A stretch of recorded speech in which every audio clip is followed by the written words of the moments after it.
Beach, the sand here really What's up, everybody? This is Jose from Sun Life. On today's video, we are in Deerfield Beach, Florida, and we're going to explore the most segregated city in the entire state and explain to you what's going on in Deerfield Beach and why it's so segregated. Let's go out there and explore Deerfield Beach, Florida. We're almost to 100,000 subscribers, so make sure you hit the like and subscribe.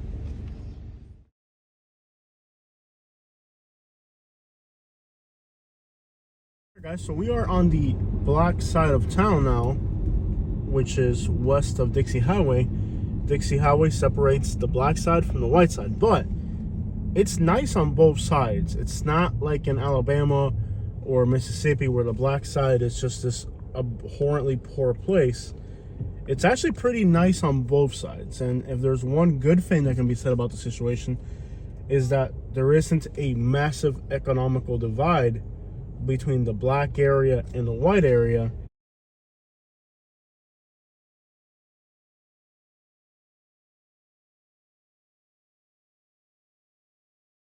This is actually a really nice neighborhood here. In fact, our hotel was right here, a brand new Marriott, and there's entire business complexes here. So if something good can be said is that at least it's not a massive economical divide between the white and the black area like you'll see in other states. However, it is still segregated, and we're gonna explore this beautiful city and see exactly, what it looks like on both sides. But as you can see here in the black side, it's not really a bad area.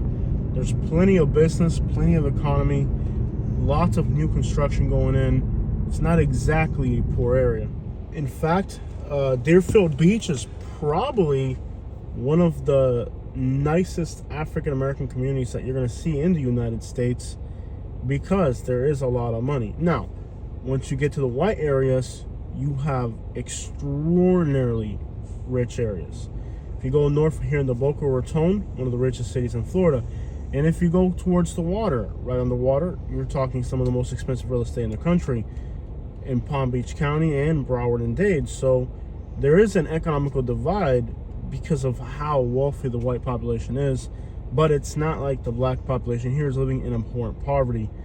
Further south on Dixie Highway goes on to separate a Hispanic area from a white area. So there's a very clear line, and the fact that it's called the Dixie Highway doesn't make it any better.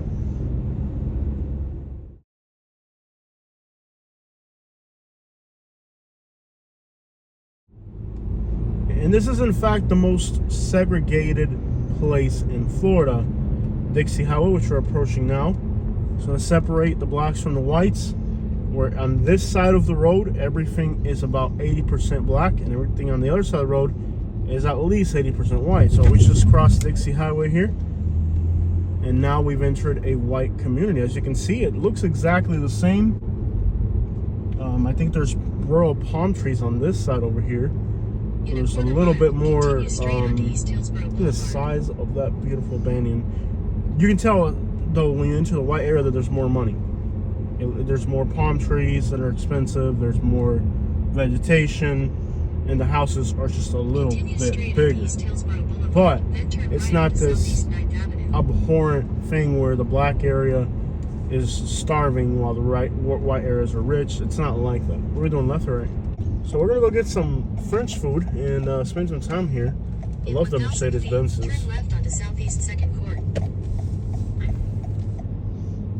Now I hope as time moves forward that a greater distance can be put between the percentage disparity of one side being 80% white or more and the black side being 80% black.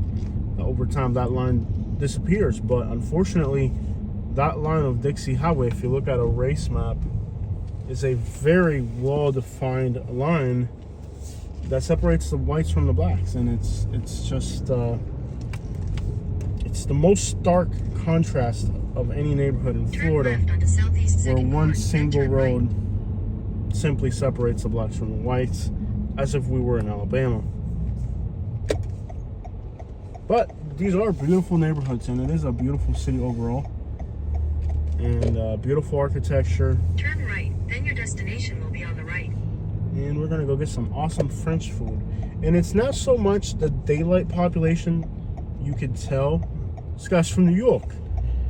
It's more where people live. So in the daytime, it's hard to tell how segregated this area is. It's really hard to tell how segregated this area is in the daytime. It's a lot when it's where people actually live, in the residential, and not so much on the day-to-day business side. But let's get something to eat, and then later on we'll head on to the beach and just kind of get a feel for the city, which is a nice place. But that's it. Dixie Highway, baby. All right, we're here in the shopping plaza. It doesn't look too fancy. There are a lot of New Yorkers, both in Deerfield Beach and in Boca. Let's get in here.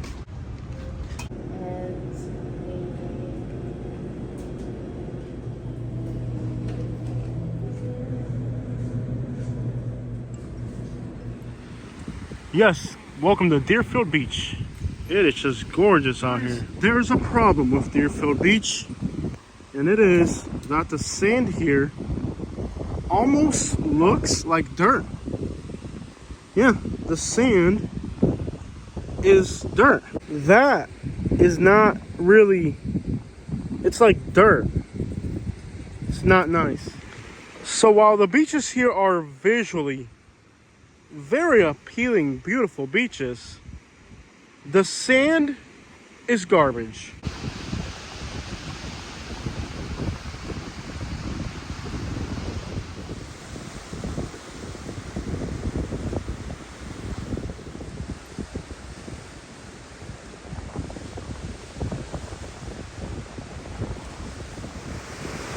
And it's full of sargassum like most Florida beaches right now.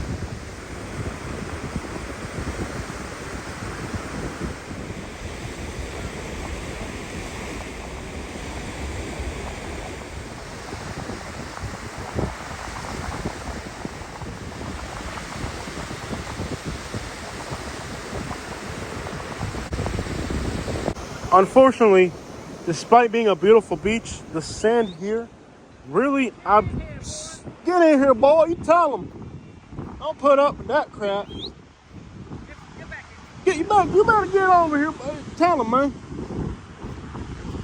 You tell them. I ain't gonna put up with that. You gonna put that tail right there, I might tell you what. Unfortunately, guys, the sand here isn't this high quality, great sand like you do in Naples or Sarasota, or even Miami Beach is a lot better than this. Even Palm Beach is to the north of here. But the sand here is quite literally, it's just Florida dirt. It's not really a good quality sand, and that makes this beach kind of, well, less than other Florida beaches. Despite the fact it is quite literally one of the most beautiful restoration projects here. You can see it looks great along the beach. I mean, it's pretty. Beautiful new boardwalk. But this beautiful new boardwalk by itself isn't what a beach is about. It is also about how pretty the sand is. And a Florida beach that has gray sand just cannot compare.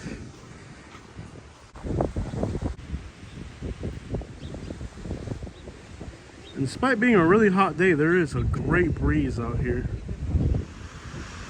Nonetheless, it is definitely one of the best assigned beaches in Florida. They have really done a great job here.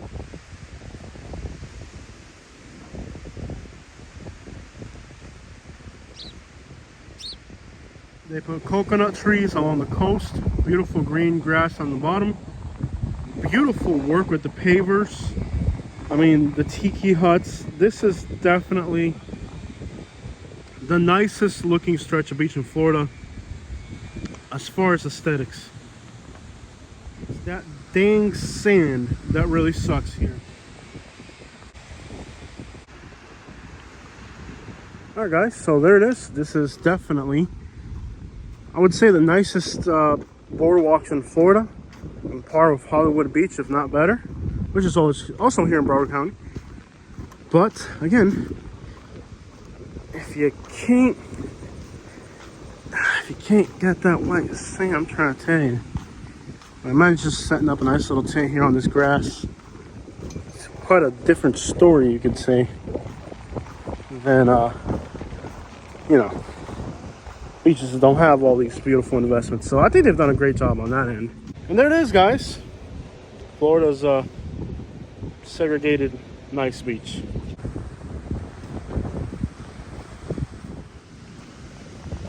Imagine if Naples did something like this, guys, with white sand beaches. Imagine if Naples, with white sand beaches, did something like this along their coastline. Of course, they would never do it because the rich people along the coast would never allow it.